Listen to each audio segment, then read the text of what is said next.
Ricky, that was a hell of a game. What did you make of the Raiders? Yeah, it was. It was good to be able to back up week one after trip home, and we put a lot of work into the structure of our week and the scheduling of our week with Vegas, and our preparation was to just immaculate. It was just to a T. And then spoke to the boys after, enjoyed the win in Vegas. Well, spoke the next day about how we've got to be professional in regards to getting on the plane and getting back here and keeping our feet on the ground, because it's very easy to sort of lose focus of what we have to do next. But it was only round one, and again today's only round two. Extra pleasing given no Joey Carpenter and no Xavier Savage. Yep. Oops, it is. It's to be able to do that tonight without Joe and Xavier, the other boys who filled in at the start of the week. I said they got big boots to fill, and they got a job to do, and they did it. I think everyone sort of kept sort of saying, we're a smaller pack, and we were very confident going in regards to the players we picked to in their role they had to play in that strategy we wanted to attack with tonight. Did you challenge Josh Papali and Corey in the absence of Joey? Because both of them... Mate, I challenged every player. We're a good football team and every player plays well. The last 2 weeks I haven't had a bad player. How impressed were you with Matty Nicholson? I was happy for him. I gave his father a call on the way to the game, actually. He was up about 20 past 6, I think, over there.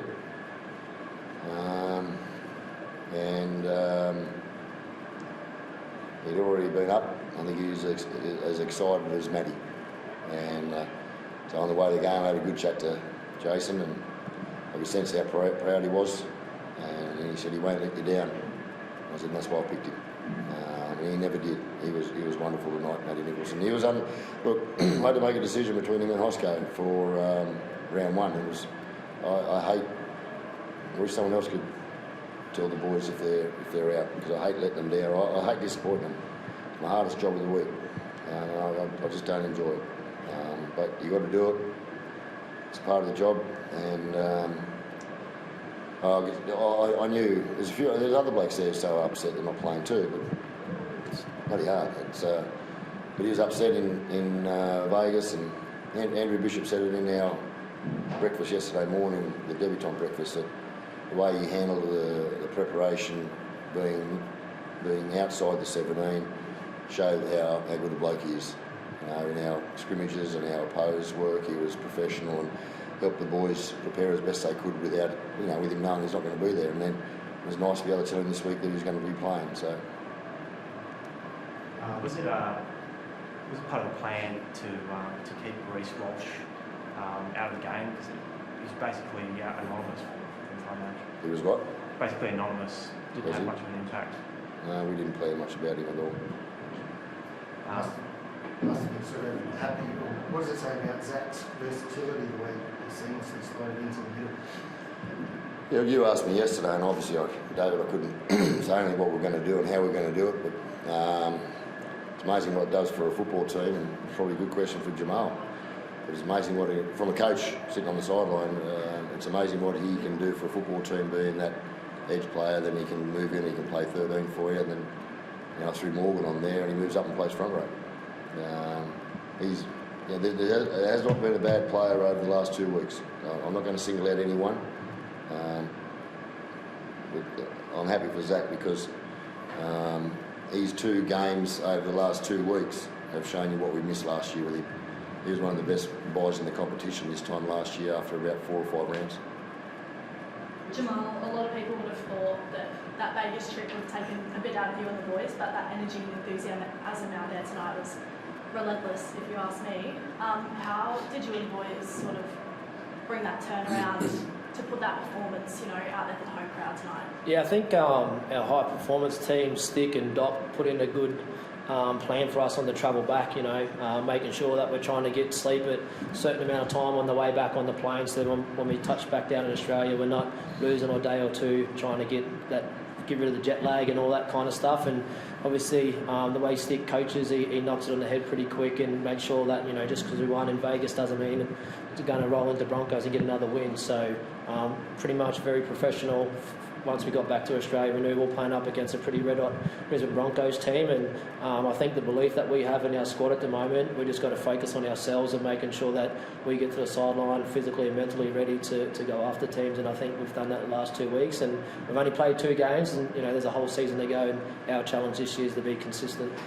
And tonight we had the biggest first game home crowd since you guys played the Broncos in 1999, and with the way you guys are playing, I can imagine it's going to be another huge crowd in 3 weeks' time when you guys play the Sharks. How great is it to, have such a great support system here at home, and how awesome is it to play in front of your home crowd? Yeah, I think it's great that we've got a 7:30 time slot early in the year when it's nice and warm, because our supporters, they spend their hard-earned money to sit out here in June, July and August when it's freezing cold, and we still get a good crowd. So it's nice for them to come out. They're not freezing.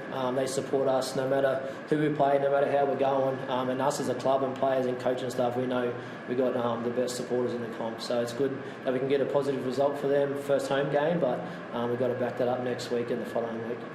You've been a part of some great wins in the Raiders jump. Where does that one sit? It looked pretty special from your scrambling defence to what the club was able to produce. Yeah, it was definitely great, especially missing our enforcer, Joey Tarps, in the middle, and someone like Xavier, the way his football's come along in the last 12 months. He was probably our best player in Vegas, and to lose those two, like Stick said, it's his job to try and pick what's best for the squad, but easy thing for him is we've got depth. I think every single position at the club, there's 3 or 4 guys that could be up for selection every single week, and we've got a healthy roster at the moment. So the more that we can stay fit, stay healthy, be competitive at training, we're just going to get the benefits of that moving forward. And like Stick said, we didn't have to challenge Big Papa or Red. He challenged the whole squad, and it was good that no one shied away from it. Jamal, you had a few missed kicks there, but then it was quite remarkable to see how the crowd really got behind you, and you slotted them after that. Yeah. Did that have an impact on you? Yeah, I get pretty dirty on myself, to be honest.